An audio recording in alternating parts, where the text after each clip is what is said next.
Hey everyone, Jimmy Muller here from Muller Choke Tubes. In this video I'd like to briefly, or try to make it brief, to talk about patterning.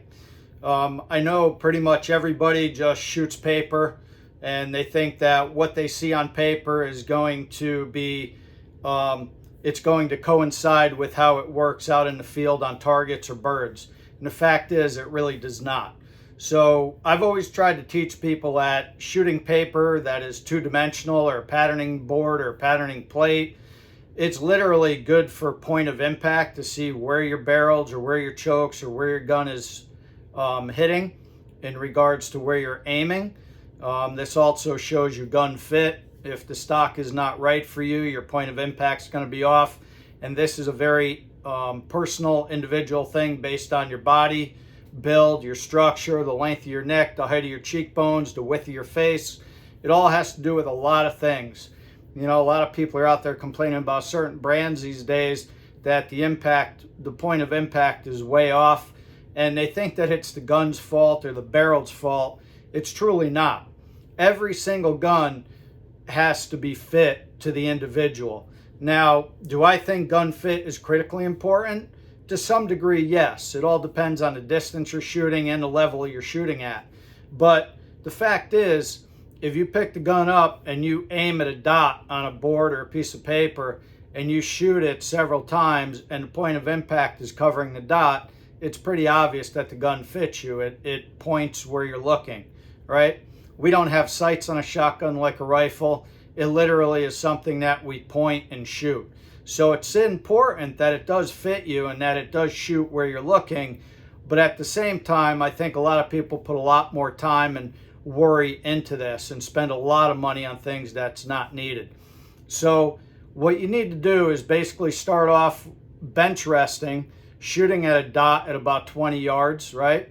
And shoot multiple shots at a dot like you would be rifle shooting or sighting in a rifle. And go look at where your point of impact is. If your point of impact looks good, then you don't have to worry too much. Then after that, what you need to do is you need to stand up and freehand shoot and make sure that your margin of error or your human error is not going to be way off. You know, a lot of us jerk the trigger or we move the gun a lot with our front hand. A lot of things go on when we mount a gun. So you need to make sure that, first of all, rested, it shoots where you want it to. And then secondly, you need to make sure it's shooting where you want it to when you're shooting freehand standing up.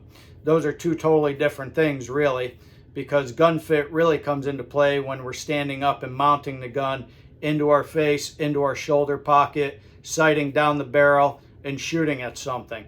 If you rest the gun on a bench and you shoot it and it looks pretty good, and then you stand up and mount the gun and shoot it and it's different, that's you. That's not the gun. And what that has to do with how you are putting your face on the stock, how you're mounting the gun in your shoulder, how you're leaning forward with your nose over your toes, or if you're standing vertical or standing back. I mean, this all has to do with gun fit. A lot of it can be fixed on semi-automatics or pump guns.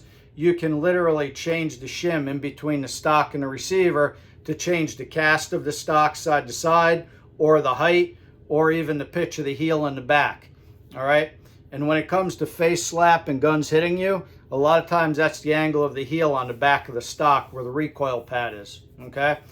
Another thing with gun fit and gun control that a lot of people don't think about is the forend, your front hand. If you're right-handed, you're going to squeeze the front of the gun with your left hand.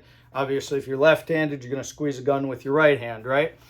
That front hand should be squeezing that forend when you're shooting tight enough to where you would actually be able to control that gun if you let go with your trigger hand. That's how tight you should be holding that gun upon the shot. And the reason this is important is because if you just rest the gun in your hand like you see a lot of people do with a side-by-side, or you rest the gun in your hand with any shotgun, what happens is the muzzle is not going where you want it to. The muzzle is going where it wants to. You're not controlling where it goes. So you need to squeeze it, and you need to make sure that it's going where you want to and you're controlling it. This also helps with muzzle jump, muzzle rise, follow-up shots, just plain accuracy. So this whole thing, hold it like you have an egg in your hand. That's this hand, the trigger hand. That is not the front controlling hand. This hand is a vice on that gun, controlling that muzzle where it needs to go. All right? So that's another myth that's busted in regards to gun control. Okay?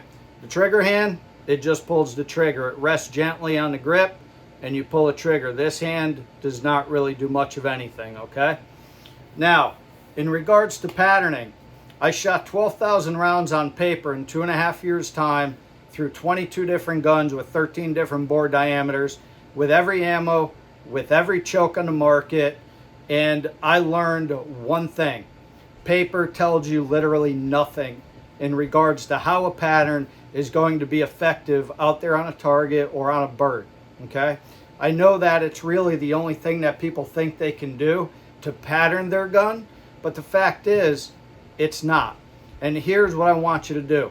When it comes to pattern testing a choke, a load, a gun, if you're a hunter, namely, let's say a duck hunter or a waterfowl hunter, it's much more useful to go put an old decoy or Clorox bottle or a lobster pot buoy or a bobber, something in the water at approximately 30 yards or 35 yards, depending on what your style and distance of shooting is, and you shoot that target on the water and look at how it looks on video, on a phone or a GoPro or something. You can pause and still and look at it and zoom it in. And what you need to do is you need to compare your choke and your ammo against others this way. And let me explain why. So as we talked about, paper is two-dimensional, right? Every single pellet that's in that shot shell is going to go through that paper, but you don't know how it got to the paper. You don't know how long the shot string is. You don't know the shot-to-shot deviation or efficiency of the outer fringe. Okay, you'll see that it has a hot core maybe, or you'll see that it's got spaces in the pattern. None of that means anything when it gets to the target, and this is why. Over all of those 12,000 patterns on paper, back in many years ago, from 1993 to 2014, when I did most of my pattern testing, what I learned was there were patterns that were absolutely picture perfect. I would draw 3 circles. I would put a cross through them, which gave me 12 segments, right? In those segments, some of those patterns had almost the same pellet count in every segment. I mean, incredible, like you drew it by hand, picture perfect. Everybody and anybody would dream to have that pattern, right? Then I had other patterns that were splotchy, they weren't as consistent, the outer fringe was less consistent, the core looked hot, some of them the core didn't look hot, it was spread out somewhat even, but there were spaces. Patterns that really didn't look as good. Normally people would look at that and say, no, this one's no good, I'm going to go with this picture perfect one. Then what I would do is I would take those same exact situations or those same combos. I would go out and I would shoot live birds on the water, or I would shoot mud, or I would shoot a decoy in the water or a target on the mud. And what I would learn is that sometimes, not all the time, sometimes that picture perfect looking pattern, there were pellets all around that bird. It was a long shot string. I couldn't kill a bird on the water if my life depended on it. But then, surprisingly, I took the one that didn't look so good. I shot that same exact duck or same exact target on the water. It was like you threw an M80 in the water. It was explosive. The bird was dead, devastated. It was eye-opening. So, when you pattern on two-dimensional paper or pattern board, I want you to understand you are not really seeing the effectiveness of that pattern with that choke, that ammo, that shotgun. You may think you know what you're seeing, but you don't. And until you go out there and you shoot live birds, targets on the water, and you see how those birds and targets react, you are not in full understanding or comprehension of what that combination is doing. Okay? So, get out there, take the chokes, shoot live birds, shoot targets on a horizontal plane, understand what's efficient, what's not, stop shooting paper, okay? With my chokes, when I developed them, I've done the homework for you, I've invented the wheel for you, I've perfected the wheel.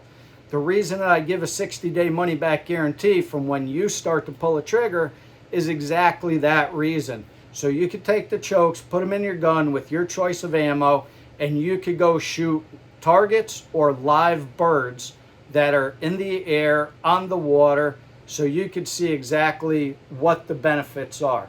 If you take my chokes and you go shoot paper, you're going to see that they're even looking. You're going to see they're usually more open than some of the competitors' chokes.